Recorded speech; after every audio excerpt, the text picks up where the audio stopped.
ప్రభువు పేరట మీ అందరికీ శుభాభివందనములు. ఈరోజు మన అనుదిన వాక్య ధ్యానమైన ఎడారిలో సెలయేర్లలోని వాక్యము. పురుగు వంటి యాకోబు, స్వల్పజనమకు ఇజ్రాయేలు, భయపడకుడి. కక్కులు పెట్టబడి పదునుగల క్రొత్తదైన నురిపిడి మ్రానుగా నిన్ను నియమించి ఉన్నాను.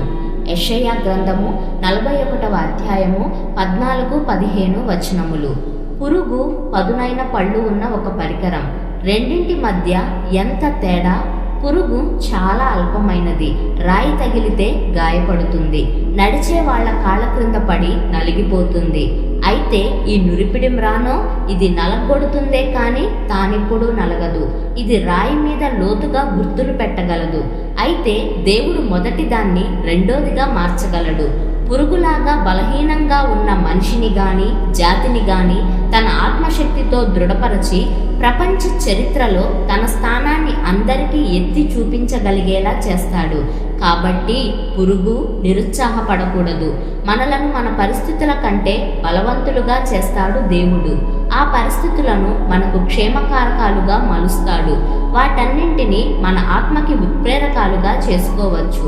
చిమ్మ చీకటి లాంటి నిరాశను నలగొట్టి దానిలో ఉన్న బంగారుపు ఆభరణాలను తీసుకోవచ్చు. మనకు దేవుడు ఉక్కు లాంటి దృఢమైన నిశ్చయాన్ని ఇచ్చినప్పుడు కష్టాలనే కఠినమైన నేలను లోతుగా దున్నగలం. ఆయన మనల్ని అలా చేస్తానని మాట ఇచ్చాడు. చెయ్యకుండా ఉంటాడా? ఈ లోకంలోని పగిలిపోయిన వస్తువులతోనే దేవుడు తన సామ్రాజ్యాన్ని కడుతున్నాడు.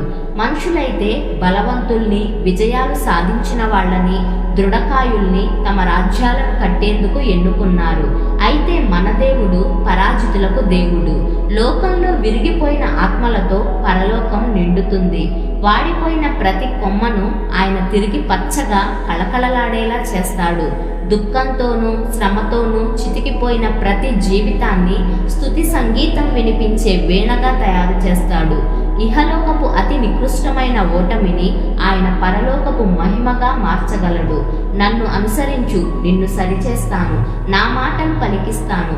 నా కరుణకు పాత్రుడిగా చేస్తాను. ఈ ధరణికి సహాయకుడిగా చేస్తాను. నన్ను అనుసరించు, నిన్ను సరిచేస్తాను.